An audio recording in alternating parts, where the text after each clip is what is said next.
बहुत समय पहले की बात है। काशीपुर नाम का एक बहुत बड़ा सा जंगल था। वहाँ के जानवर बहुत ही हंसी खुशी से एक दूसरे के साथ मिलजुल कर रहते थे। इस जंगल में खलधर नाम का एक भेड़िया रहता था। खलधर मन से चालाक और बेहद धोखेबाज था। बाहर से अच्छा होने का नाटक करता था और सही मौके की तलाश में था। उसकी एक अपनी भेड़िया गैंग थी। यह गैंग बाहरी आक्रमण से जंगल की देखरेख और सुरक्षा का काम करती थी, जो वहां के जंगल के राजा शेर सिंह ने नियुक्त किया था। खलधर ने इसी कार्य से शेर सिंह का विश्वास जीत रखा था। इस जंगल की सबसे बड़ी समस्या थी पानी की, क्योंकि पूरे जंगल में केवल एक ही तालाब था। सभी जानवर इसी तालाब से पानी पीते थे। जंगल में और कोई पानी का साधन न होने की वजह से जंगल के जानवरों को इसी तालाब के पानी पर निर्भर रहना पड़ता था। हालांकि जंगल के जानवर अपनी इस जिंदगी से खुश थे। कुछ समय यूं ही हंसी खुशी बीत जाता है। लेकिन एक दिन जब जंगल के कुछ जानवर तालाब पर पानी पीने जाते हैं, तो देखते हैं कि तालाब में बड़े बड़े मगरमच्छों ने कब्जा कर लिया है। अब जानवर तालाब से पानी पीना छोड़ देते हैं, क्योंकि मगरमच्छ उन्हें मार सकते थे। थोड़े दिन बाद कुछ जानवर ने हिम्मत करके उस तालाब से पानी पीने की कोशिश की, मगर तालाब के मगरमच्छ उन्हें भी मार कर खा गए।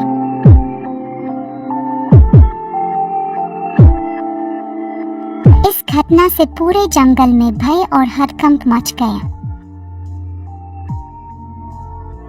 अरे देखो, तालाब के इन बड़े बड़े मगरमच्छों ने हमारे जंगल के 2 जानवरों को मार दिया। अगर ऐसा ही चलता रहा तो धीरे धीरे यह पूरा जंगल खत्म हो जाएगा। हाँ हाथी भाई, अगर हम इन मगरमच्छ के निवाले नहीं भी बने तो भी बूंद बूंद पानी को तरस तरस कर मर जाएंगे। ये तो बहुत बड़ी समस्या हो गई है। अगर हम तालाब के पास भी जाएंगे तो यह मगरमच्छ हमें मार डालेंगे। लेकिन बिना पानी के हमारा गुजारा कैसे होगा? हमें कुछ करना पड़ेगा। तुम सही कह रही हो चमेली बहन। हमें तुरंत अपने राजा शेर सिंह को बताना चाहिए। हाँ चलो, शेर महाराज के पास चलते हैं। अब वही कुछ कर सकते हैं। जंगल के जानवर मिलकर शेर महाराज के दरबार में जाते हैं और अपनी समस्या बताते हैं। शेर सिंह महाराज, मगरमच्छ बहुत खतरनाक होते हैं। अगर हम तालाब के पास गए तो हमारी जान को खतरा हो सकता है। हाँ महाराज, भालू सही कह रहा है। हमने देखा कि कुछ जानवर पानी पीने गए थे और मगरमच्छों ने उन पर हमला कर दिया। हाँ भाइयों, यह समस्या सच में गंभीर है, लेकिन हमें इसका कोई समाधान निकालना होगा। एक है जो हमें इस समस्या से निकलने के लिए कोई बेहतर सुझाव दे सकता है, वह है अपना भेड़िया गैंग। हमें इस बारे में भेड़िया गैंग से बात करनी चाहिए। वह जंगल के सबसे अक्लमंद जानवर है। वह इस समस्या का कोई ना कोई हल निकाल ही लेंगे। फिर शेर सिंह अपने मंत्री बाघों से कहता है, तुम दोनों भेड़िया गैंग के घर जाओ और उनसे कहो कि महाराज शेर सिंह ने उन्हें तुरंत याद किया है। दोनों सेवक भेड़िया गैंग के इलाके में जाते हैं और भेड़िया गैंग को शेर महाराज के दरबार में हाजिर करते हैं। खलदर, हमारे जंगल के तालाब पर मगरमच्छों ने कब्जा कर लिया है और हमारे जंगल के जानवरों को पानी के लिए बहुत समस्या हो रही है। अब तुम उनकी समस्या का कोई समाधान निकालो। महाराज शेर सिंह, जिस तरह आप जंगल के राजा हो, उसी तरह मगरमच्छ तालाब के राजा होते हैं। हम तालाब में मगरमच्छों को नहीं हरा सकते। मुझे तो कुछ समझ ही नहीं आ रहा, आखिर उन मगरमच्छों से कैसे छुटकारा पाया जाए। इसी तरह भेड़िया गैंग के सभी साथी सोच में पड़ जाते हैं और फिर वह महाराज से कहता है, शेर सिंह, मगरमच्छों से लड़ना आसान नहीं है। हमें एक दूसरा तालाब बनाना होगा। यह काम आसान नहीं होगा, लेकिन अगर हम सब मिलकर मेहनत करेंगे तो नया तालाब जल्दी ही बन जाएगा। खलधर जी, आप बिल्कुल सही कह रहे हैं। हम सब मिलकर मेहनत करेंगे और नया तालाब बनाएंगे। हाँ, हमें मिलकर काम करना होगा। इस समस्या का यही समाधान है। चलो फिर कल से ही हम नया तालाब खोदने का काम शुरू करते हैं और पानी की समस्या से जल्द ही छुटकारा पाएंगे। सभी जानवर खलधर के सुझाव से सहमत होते हैं और अगले दिन से ही तालाब खोदने का काम शुरू कर देते हैं। कुछ ही दिनों की मेहनत और मशक्कत के बाद आखिरकार जंगल के जानवरों ने मिलकर एक बहुत ही गहरा तालाब खोद लिया। बस फिर क्या था, बरसात का मौसम भी आ गया और जंगल में जोरदार बारिश शुरू हो गई। बारिश से वह तालाब लबालब पानी से भर गया, जिसे देख जंगल के जानवर बहुत खुश हुए। ऐसे ही कुछ दिन हंसी खुशी बीत जाते हैं। अरे बकरी बहन, ये देखो, हमारा तालाब कैसे पानी से भर गया है। अब हमें पानी के लिए उस मगरमच्छ वाले तालाब में जाने की जरूरत नहीं पड़ेगी। हम यही पास के तालाब से पानी भर लिया करेंगे। हाँ भालू काका, आज मैं बहुत खुश हूँ। आखिरकार हमारे जंगल को इस पानी की समस्या से छुटकारा मिल ही गया। जंगल के जानवर तालाब के होने से बहुत खुश थे। अब धीरे धीरे जंगल में भेड़िया गैंग की शक्ति बढ़ रही थी। अब खलधर अपनी मनमानी कर रहा था। वह अपने साथियों से कहता, इस जंगल का राजा कौन? इस जंगल का राजा कौन? आप हजूर, आप हजूर। वह जंगल के सभी जानवरों से पानी पीने के लिए टैक्स लेता था। जो टैक्स नहीं देता, उस जानवरों को जान से मार देता। एक दिन की बात है, एक जंगल में एक गुलाब नाम का बकरा घास खा रहा था। काफी दिनों से बकरा नहीं खाया है, आज इसे मारकर खाने में बड़ा मजा आएगा।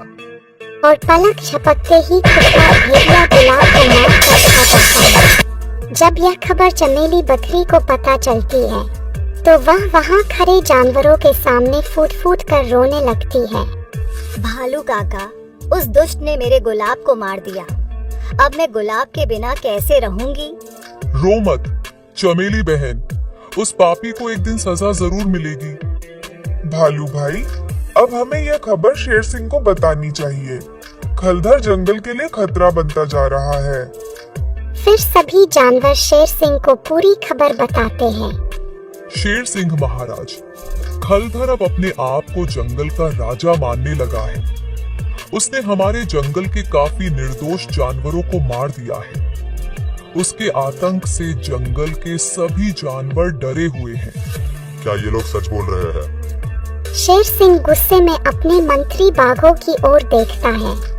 उनमें से एक बाघ डरते हुए कहता है, जी महाराज, फिर यह खबर मुझे पहले क्यों नहीं बताई? मेरे जंगल में इतना सब कुछ हो रहा है और मुझे कुछ नहीं पता। महाराज, आप तो जानते हैं, खलधर की भेड़िया गैंग की शक्ति दिन प्रतिदिन दुगनी हो रही है। फिर हम हाथ पर हाथ रखकर ऐसे बैठे रहे?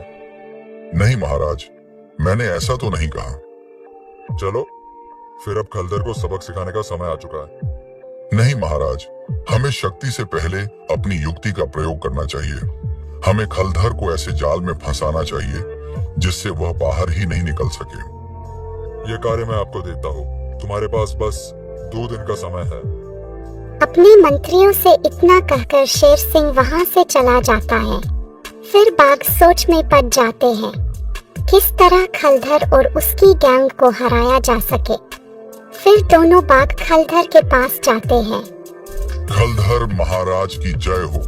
महाराज, आपकी शक्ति देखकर शेर सिंह जंगल छोड़कर भाग गया है। जंगल के सभी जानवरों ने आपको अपना महाराज नियुक्त कर दिया है। पर महाराज, पर क्या? जल्दी बताओ।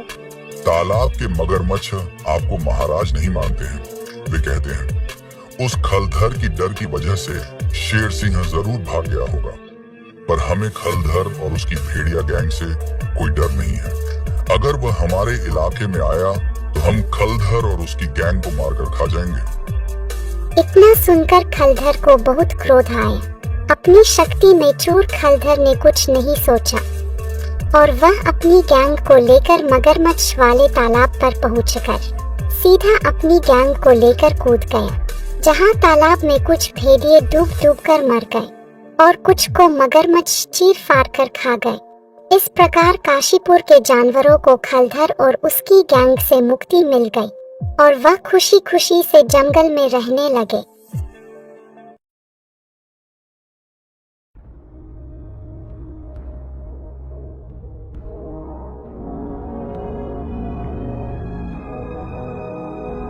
एक पेड़ पर लगे छत्ते को राजा सिंह देखते रहता है। उसे शहद के छत्ते को देखकर राजा सिंह बोल पड़ा। अरे यार, शहद तो बहुत अच्छा है, लेकिन इतनी ऊपर जाकर इस शहद को मैं कैसे निकाल पाऊंगा? राजा सिंह अपने मित्र लोमड़ी की चिंता करते हुए बोला। लोमड़ी की जान बचाने के लिए शहद बहुत जरूरी है। उसे शहद नहीं मिला तो वो मर जाएगी। पेड़ पर चढ़ना राजा सिंह के बस की बात नहीं थी। उसी वक्त वहाँ पर भोलू बंदर आता है। आज तो हम सब बंदरों की किस्मत खुल गई। राजा महाराज, आप हमारे इलाके में आ गए। मेरे मित्र लोमड़ी की जान बचाना बहुत जरूरी है। तुम बताओ, क्या तुम मेरी कुछ मदद कर सकते हो? जी महाराज, आप कहकर तो देखिए, आपके लिए तो जान हाजिर है। मुझे लोमड़ी की जान बचाने के लिए उसे पेड़ पर दिखने वाले शहद की बहुत जरूरत है। तुम उस शहद के छत्ते को मेरे लिए ला सकते हो क्या? क्यों नहीं महाराज, मैं तुरंत जाकर उस शहद को आपके लिए लेकर आता हूँ। उसके बाद भोलू बंदर दौड़ा दौड़ा और छलांग लगाते हुए पेड़ पर चढ़ जाता है और शहद के छत्ते को निकलने लगता है। तभी बहुत सारी मधुमक्खियां उसे काट लेती है। अरे बंदर, क्या हुआ? नहीं महाराज, नहीं, कुछ नहीं हुआ। मधुमक्खियां का छत्ता लेकर भोलू राजा सिंह के पास आता है। महाराज, ये रहा आपके लिए मधुमक्खियां का छत्ता। अरे, तुम्हें क्या हो गया? नहीं महाराज, कुछ नहीं, सिर्फ कुछ मधुमक्खियों ने काट लिया। मुझे माफ कर दो मेरे दोस्त, मेरी वजह से तुम्हें इस तकलीफ का सामना करना पड़ा। ठीक है महाराज, ये तो बहुत जल्दी ठीक हो जाएगा। मुझे माफ कर दो मेरे दोस्त, मेरी वजह से तुम्हें इस तकलीफ का सामना करना पड़ा। वो क्या है? मेरे मित्र लोमड़ी की जान बचाना बहुत जरूरी है। उसके लिए मुझे शहद चाहिए था। इसके लिए तुम्हारी मदद हो गई। मैं तुम्हारा बहुत आभारी हूँ। और एक बात याद रखना, आगे कभी भी तुम्हें मेरी जरूरत हो तो बेझिझक चले आना मेरे पास। भोलू बंदर को इतना कहकर राजा सिंह शहद लेकर लोमड़ी के पास आ जाता है। तुम्हारे लिए देखो लोमड़ी, मैं क्या लेकर आया हूँ। मेरी मित्र, मैं तुम्हारी जान बचाने के लिए ये शहद लेकर आया हूँ। महाराज, शहद लाने में बहुत देर हो गई। मेरा बचना अब मुमकिन नहीं। मेरे मित्र, जल्दी से थोड़ा शहद खा लो, तुम बिल्कुल ठीक हो जाओगे। ऐसी बातें नहीं करते।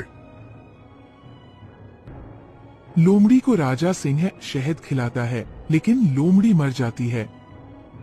आंखें खोलो लोमड़ी, आंखें खोलो। मेरे दोस्त, तुम ऐसे नहीं जा सकता मुझे छोड़कर। लोमड़ी, आंखें खोलो। लेकिन हमेशा के लिए लोमड़ी ने आंखें बंद कर लिए थे। वो अब इस दुनिया से चला गया था। मेरे दोस्त, मुझे क्षमा कर दो, मुझे माफ कर दो। मैं प्रयास तो बहुत किया था तुम्हें बचाने का, लेकिन मैं तुम्हें नहीं बचा सका। लोमड़ी की मौत का सबको बहुत दुख हुआ। कुछ दिनों बाद सब एक जगह जमा होते हैं और राजा सिंह के बारे में बातें करते हैं। लोमड़ी को बचाने का राजा सिंह ने बहुत प्रयास किया, लेकिन लोमड़ी उस शहद को खाकर भी बच नहीं सकी। हाँ, हमारे राजा सिंह कितने अच्छे हैं। हमारी रक्षा के लिए हमेशा तैयार रहते हैं। अरे, उनके लिए हमको भी कुछ करना चाहिए। कुछ करना है? मेरा मतलब राजा सिंह के लिए क्या करेंगे या क्या कर सकते हैं? हमारा राजा सिंह अभी तक कुंवारा है। उसके लिए हम उसके जोड़ीदार को ढूंढ सकते हैं। वाह, क्या बात है। मैं भी यही सोच रहा था, लेकिन क्या राजा सिंह इसके लिए तैयार होंगे? अरे बाबा, देर क्यों करते हो? चलो सब मिलकर राजा सिंह से बात करते हैं। बहुत सालों से राजा सिंह गुफा में अकेला ही रहता था। दूसरे दिन राजा सिंह के पास सारे प्राणी पहुंच जाते हैं। राजा सिंह जी, आपकी जय हो। अरे तुम सब यहाँ आओ मेरे दोस्तों, कहो मैं तुम्हारे लिए क्या कर सकता हूँ? हम सब लोग आपके लिए चिंतित है राजा सिंह। अरे क्या हुआ? मेरी चिंता और तुम्हें? राजा सिंह जी, आपकी ही चिंता। देखो, अब तुम्हें शादी कर लेनी चाहिए। राजा सिंह जी, आपको शादी कर लेनी चाहिए। बहुत दिन हो गए, आप अकेले ही रहते हो। अरे नहीं रे बाबा, शादी और मैं नहीं। इस वक्त मधुमक्खियां का शहद राजा सिन्हा को दिया था। वह भालू बंदर वहां पर आ जाता है। राजा सिंह की जय हो। भोलू बंदर, तुम आ गए हो। दोस्तों देखो, ये मेरा परम मित्र है। इसने हमारी बहुत मदद की है। ये मेरे लिए बहुत खास मित्र है। आज से ये हमारा मेहमान है। अरे वाह, बड़ी ही अच्छी बात है। क्या काम निकला भोलू? इधर कैसे आना हुआ? मेरा दुखड़ा क्या सुनाओ महाराज। मेरे घर से ही मुझे बाहर निकाल दिया। क्या बात करते हो? मगर क्यों? एक गोरिल्ला ने मुर्गी का बच्चा खा लिया मेरे इलाके में, और मैंने इसका विरोध किया तो मुझे ही इलाके से बाहर फेंक दिया। इस दुनिया में तो भलाई करना बुरी बात हो गई। कोई बात नहीं, आज से तुम हमारे यहाँ ही रह लो। हम तुम्हें हमारे जंगल में पनाह देंगे। उसके बाद एक छोटा सा घर राजा सिंह भोलू बंदर को दे देता है। राजा सिंह जी, आपका बड़ा उपकार हुआ। अरे, तुमने मेरी मदद की थी, अब मैं तुम्हारी मदद कर रहा हूँ। इसमें उपकार की बात कहाँ से आती है? इस तरह थोड़े दिन गुजर जाते हैं और एक दिन अपने घर के सामने भोलू बंदर खड़ा था। राजा सिंह ने ये स्पेशल फल तुम्हारे लिए भेजे हैं, सिर्फ तुम्हारे लिए, और कुछ तकलीफ हो तो बता देना। चीता राजा सिन्हा के कहने पर भोलू बंदर को फल देकर जाता है। भोलू बंदर मन ही मन सोचने लगता है। इस जंगल में राजा सिंह की बहुत चलती है। राजा सिंह की जगह अगर मेरी बात सब मानने लगे तो कितना अच्छा होगा। अपने दोस्त के साथ भोलू बंदर एक दिन जंगल में एक पेड़ पर बैठा था। मेरे यार, तुमने आज मुझे क्यों बुलाया? हंसना कूदना बहुत हो गया। अब इस जंगल पर राज करने की बारी है। अरे मैं मतलब नहीं समझा। और तुम राजा कैसे बनोगे? उस राजा सिंह को मारकर मैं राजा बनूंगा। क्या उस राजा सिंह की मौत? बराबर सुना तुमने। राजा सिंह के मौत के बाद ही मैं राजा बन सकता हूँ। तुम मारोगे राजा सिंह को?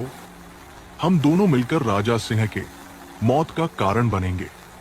यानी तू और मैं दोनों मिलकर राजा सिंह को मार देंगे। उसके बाद ही मैं इस जंगल का राजा बनूंगा। मगर यह तो बताओ, हम उसे कैसे मारेंगे? अरे बहुत आसान है। उसके खाने में हम जहर मिला देंगे। मैंने पहले से ही जहर का इंतजाम करके रखा है। तो अच्छा है, तुम्हारी प्लानिंग अच्छी है। दोनों बंदरों की ऐसी बातचीत हो रही थी। उनका राजा सिन्हा को मारने का ये प्लान पेड़ के नीचे खड़े हिरण ने सुन लिया। राजा सिन्हा को मारने का प्लान? अच्छा, तो ये दोनों मिलकर राजा सिन्हा को मारने का प्लान बना रहे हैं। ये बात मुझे राजा सिन्हा को बतानी ही होगी। वहां से हिरण भागा भागा राजा सिन्हा के पास आता है। राजा सिंह से कहता है, राजा सिन्हा जी, आपकी जान को खतरा है। मेरी जान को खतरा? और वो कैसे? मैं तो यहाँ का राजा हूँ। महाराज, वह दूसरा तीसरा कोई नहीं, आपका परम मित्र भोलू बंदर है। अरे, तुम क्या बकबक कर रहे हो? भोलू बंदर ऐसा क्यों करेगा? महाराज, ये सच है। भोलू बंदर और उसका दोस्त मिलकर तुम्हें मारने की प्लानिंग कर रहा है। मगर उसे तो मैंने अपना दोस्त बनाया है। वो मुझे धोखा नहीं दे सकता। तू अपनी बड़बड़ बंद कर और निकल यहाँ से। मैं कसम खाता हूँ, कसम से वह दोनों यही बातें कर रहे थे। मैंने अपने कानों से सुना और आंखों से देखा है। मेरी और भोले की दोस्ती से इस जंगल से बहुत सारे प्राणी चलते हैं। ये बात तो मैं जानता हूँ, इसलिए मैं तुम्हारी बातों पर विश्वास नहीं रख सकता। चल निकल यहाँ से, नहीं तो तुझे ही मैं जिंदा मार दूंगा। हिरनी को डराकर राजा सिंह वहाँ से भगा देता है। उस वक्त भोलू बंदर वहाँ पर आता है। अरे भोलू बंदर, तुम इस वक्त यहाँ पर कैसे? राजा जी, मैं तो यूं ही जंगल की सैर कर रहा था। अच्छा, तो ये बात है। अब घर पर आराम करो, जल्दी ही रात होने वाली है। दूसरे दिन बहुत भूख लगी है, चलो कुछ खाकर आता हूँ। शिकार ढूंढते ढूंढते राजा सिन्हा और आगे आगे बढ़ता रहता है। हिरण उसके सामने आ जाता है। महाराज, मैं कसम से बोलता हूँ, भोलू बंदर तुम्हें फल में जहर मिलाकर मारना चाहता है। अरे हिरण, आज दिन भर मुझे कोई शिकार नहीं मिला। मुझे बहुत भूख लगी है। तू यहाँ से चला जा, नहीं तो तुझे ही खा जाऊंगा। महाराज, मेरा भरोसा कीजिए, भोला बंदर तुम्हें मारना चाहता है। लगता है तेरी मौत आ जा ही गई है। आज तेरा हिसाब पूरा कर देता हूँ। बड़े गुस्से में राजा सिंह हिरनी पर झटका मार देता है। मैं मरने वाली हूँ महाराज, ये मुझे पता है, लेकिन मरते वक्त मैं झूठ नहीं बोलूंगा। ये बात तो सच है। मरने के वक्त कोई भी प्राणी झूठ नहीं बोल सकता। न जाने ये हिरण सच बात कह रहा हो। ऐसा सोचकर राजा सिंह हिरनी को जीवदान देता है। मैं देखता हूँ इस वक्त भोलू बंदर क्या कर रहा है और कहाँ है। भोलू बंदर अपने घर में नहीं था। ये बात जैसे ही राजा सिंह के नजरों में आती है, राजा सिंह सोचता है, इसका मतलब ये तो नहीं कि भोलू बंदर मुझे मारना चाहता है, लेकिन क्यों वो ऐसा करेगा? मेरे साथ उसकी क्या दुश्मनी हो सकती है? एक फल लेकर भोलू बंदर राजा सिंह की तरफ आता है। भोलू, तुम कहाँ गए थे? महाराज, आपके लिए मैं मीठे फल लाने गया था। लगता है ये भोलू बंदर सही मुझे मारना चाहता है। इस फल में जरूर बंदर ने जहर मिलाया होगा। ये बहुत ही मीठा फल है राजा जी, हमारे एरिया में ये बहुत कम मिलता है। इसे खास मैं आपके लिए लाया हूँ, खाकर देखिए राजा जी। चालाक राजा सिंह चतुराई से कहता है, मैं तो फल खाकर देखूंगा, लेकिन पहले तुम खाकर बताओ। नहीं नहीं महाराज, ये तो मैं आपके लिए लाया हूँ। पहले ही मैं पेट भर खा चुका हूँ। नहीं, पहले तुम इस फल को खाओ। तुमने अगर नहीं खाया तो मैं भी नहीं खाऊंगा। तुम जैसा कहते हो महाराज, वैसा ही मैं करूंगा। पहले ये फल मैं खाता हूँ। ऐसा कहकर पहले भोलू फल खाता है, मगर फल में जहर नहीं रहता। उसकी वजह से भोलू को कुछ भी नहीं होता। अरे अरे, भोलू पर शक करने का तो कोई कारण नहीं। उसके बाद उस फल को राजा सिंह खा लेता है। भोलू बंदर मन ही मन सोचता है, राजा सिंह, तुम्हारा भरोसा पाने के लिए ही इस फल में मैंने कोई जहर नहीं मिलाया था, मगर इसके बाद मैं तुम्हें जो फल खिलाऊंगा उसमें जरूर जहर होगा। कुछ महीने बीत जाने के बाद भोलू बंदर राजा सिंह के पास और एक फल लेकर आता है, मगर अब की बार उस फल में जहर मिलाया होता है। राजा सिंह, फिर से आज मैं तुम्हारे लिए और एक मीठा फल लेकर आया हूँ। इतना कहकर राजा सिंह को भोलू बंदर फल देता है। तभी वहाँ पर हिरण आ जाता है। महाराज रुको, इस फल को मुझे खाने दो। अरे, इस फल पर महाराज का अधिकार है, इसे तू नहीं खा सकता। अरे भोलू, ज्यादा भूख तो मुझे लगी है। महाराज कृपालु है, इसलिए ये फल तो मैं ही खाऊंगा। हिरण, तेरी समझ में नहीं आता, ये फल तो महाराज जी के लिए है। तू भाग यहाँ से। भोलू बंदर की ऐसी बातों से राजा सिंह को शक हो जाता है। अरे, ये भोलू बंदर ऐसा क्यों बोल रहा है? लगता है इस बार भोलू बंदर ने फल में जरूर जहर मिलाया। शायद उसकी वजह से ही हिरण मुझे बचना चाहता है। इस तरह विचार करके राजा सिंह बोला, हिरण, तुझे इतनी भूख लगी है? लगता है इस फल की जरूरत तुम्हें ज्यादा है। हिरनी को राजा सिंह फल देता है। उस फल को खाने के बाद हिरण की मौत हो जाती है। ऐसी आवाज राजा सिंह की सुनकर सब प्राणी वहाँ पर आ जाते हैं। धोखेबाज भोलू, तुम्हारी पोल खुल गई है। हिरण तुमने दिया हुआ जहर भरा फल खाकर मर गया है। नहीं महाराज, मैंने फल में जहर नहीं मिलाया। ये हिरण जब भी मुझसे मिलता तब यही कहता था कि तू धोखेबाज है। मैंने इसकी बातों पर कभी भरोसा नहीं किया, मगर अब मुझे पक्की बात मालूम हो गई।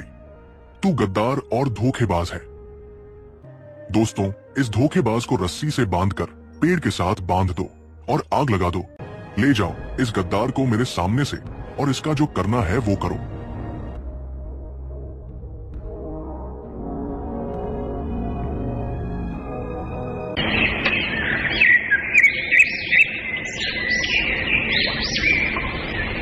बहुत साल पहले की बात है। सोमपुर नाम का एक बहुत बड़ा जंगल था। उस जंगल में कई सारे जानवर मिलजुल कर रहते थे। उनमें से दो बहुत अच्छे दोस्त थे, एक बकरा और एक हिरन। दोनों की दोस्ती बहुत गहरी थी। वे साथ में जंगल में घूमते, मस्ती करते, जो मन में आता वह खाते और हमेशा तंदुरुस्त रहते थे। दोनों हर वक्त साथ रहते थे। खाने की तलाश में दिन भर जंगल में घूमते और शाम होते ही एक पेड़ के नीचे आराम करते। दोनों पास पास की एक गुफा में साथ साथ रहते थे, साथ साथ बात करते थे। इस तरह उनके दिन मजे से बीतते थे।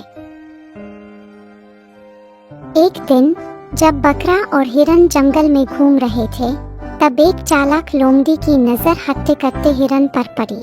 उसे देखते ही लोमड़ी के मन में ख्याल आया, अगर मुझे इस हिरन का ताज़ा मांस खाना है तो मुझे इसे फंसाने का कोई उपाय करना होगा। अगर मैं इसके साथ दोस्ती कर लूं तो आसानी से इसकी दावत उड़ा सकती हूँ। यही सोचकर लोमड़ी ने हिरन का पीछा करना शुरू कर दिया।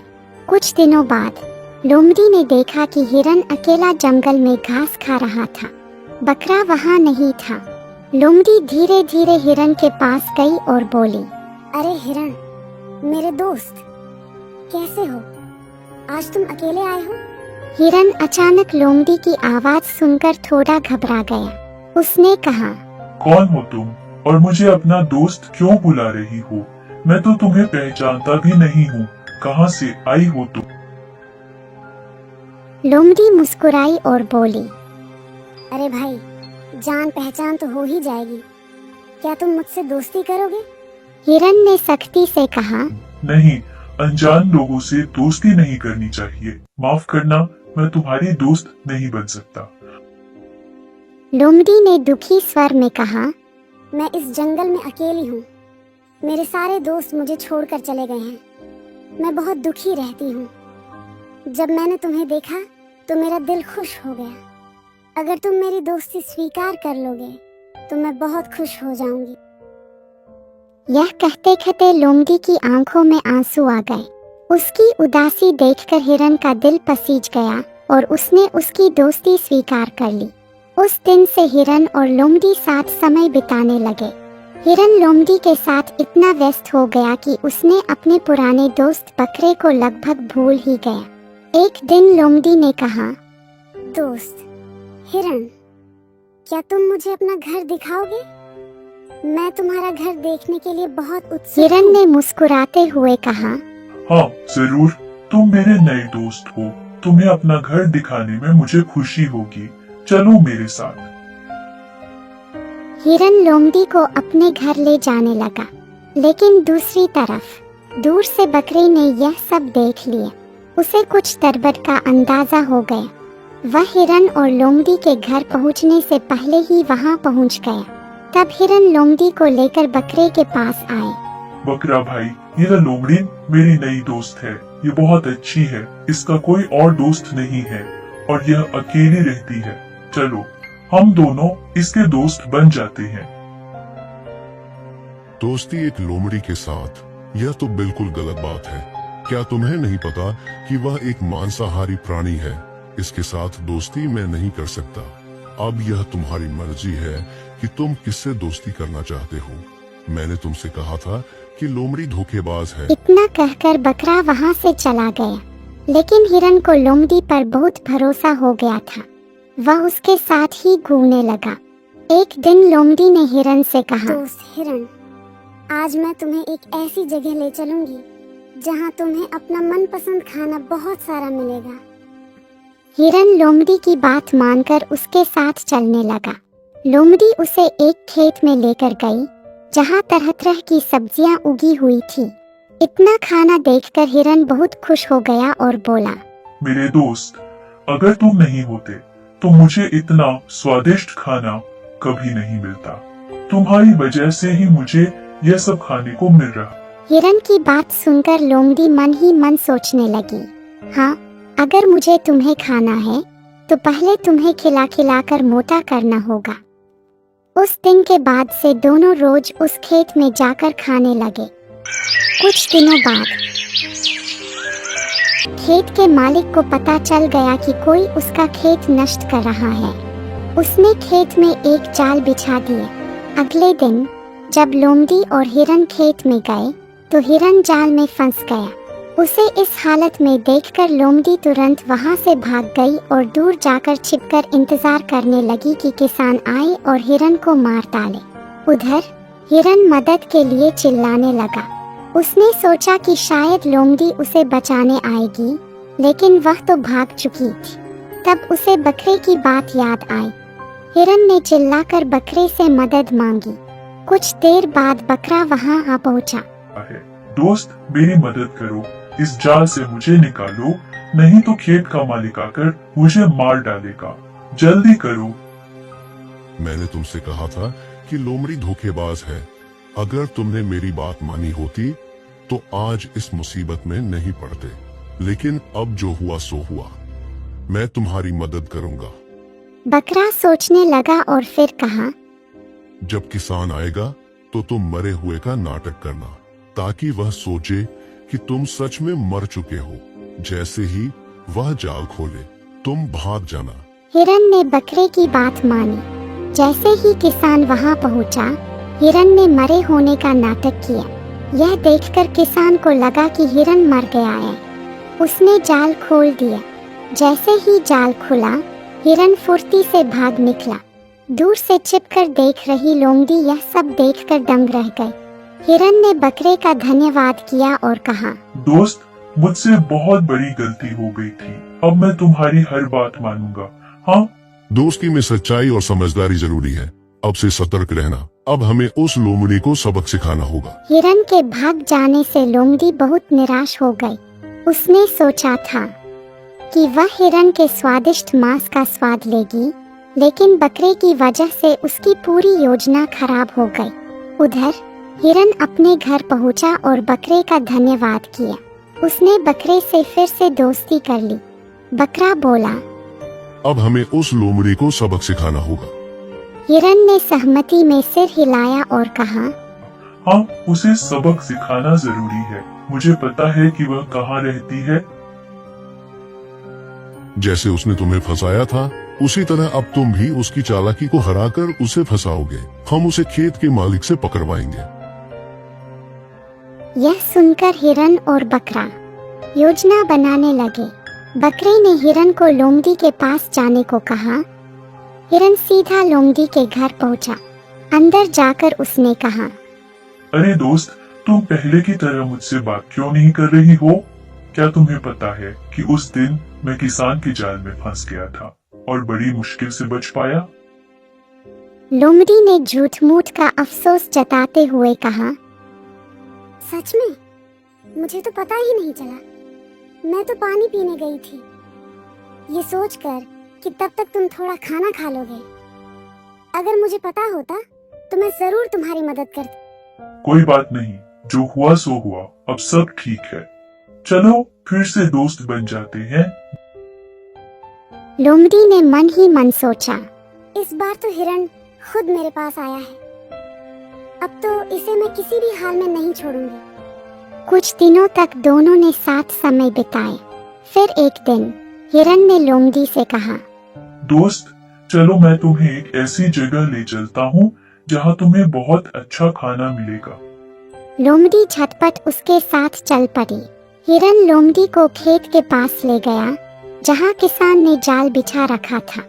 बातों बातों में लोमड़ी जाल को देख ही नहीं पाई और उसमें फंस गई। लोमड़ी ने घबराकर कहा, मेरे दोस्त हिरन, मुझे बचाओ, मैं इस जाल में फंस गई हूँ।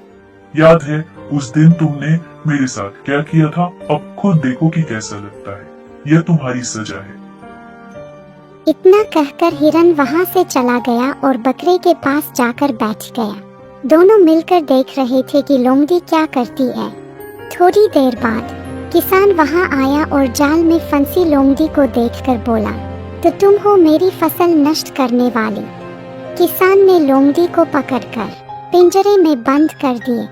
किसान के जाने के बाद हिरन और बकरा पिंजरे के पास पहुँचे। हिरन ने कहा, तुमने मुझे धोखा दिया था। मैंने तुम्हें अपना दोस्त समझा, लेकिन तुमने मुझे मौत के मुंह में छोड़ दिया। अब तुम्हें इस पिंजरे में बंद रहकर अपनी गलती का एहसास करना चाहिए। यही तुम्हारी सजा है। यह कहकर हिरन और बकरा वहां से चले गए। उस दिन के बाद से वे दोनों खुशी खुशी साथ रहने लगे।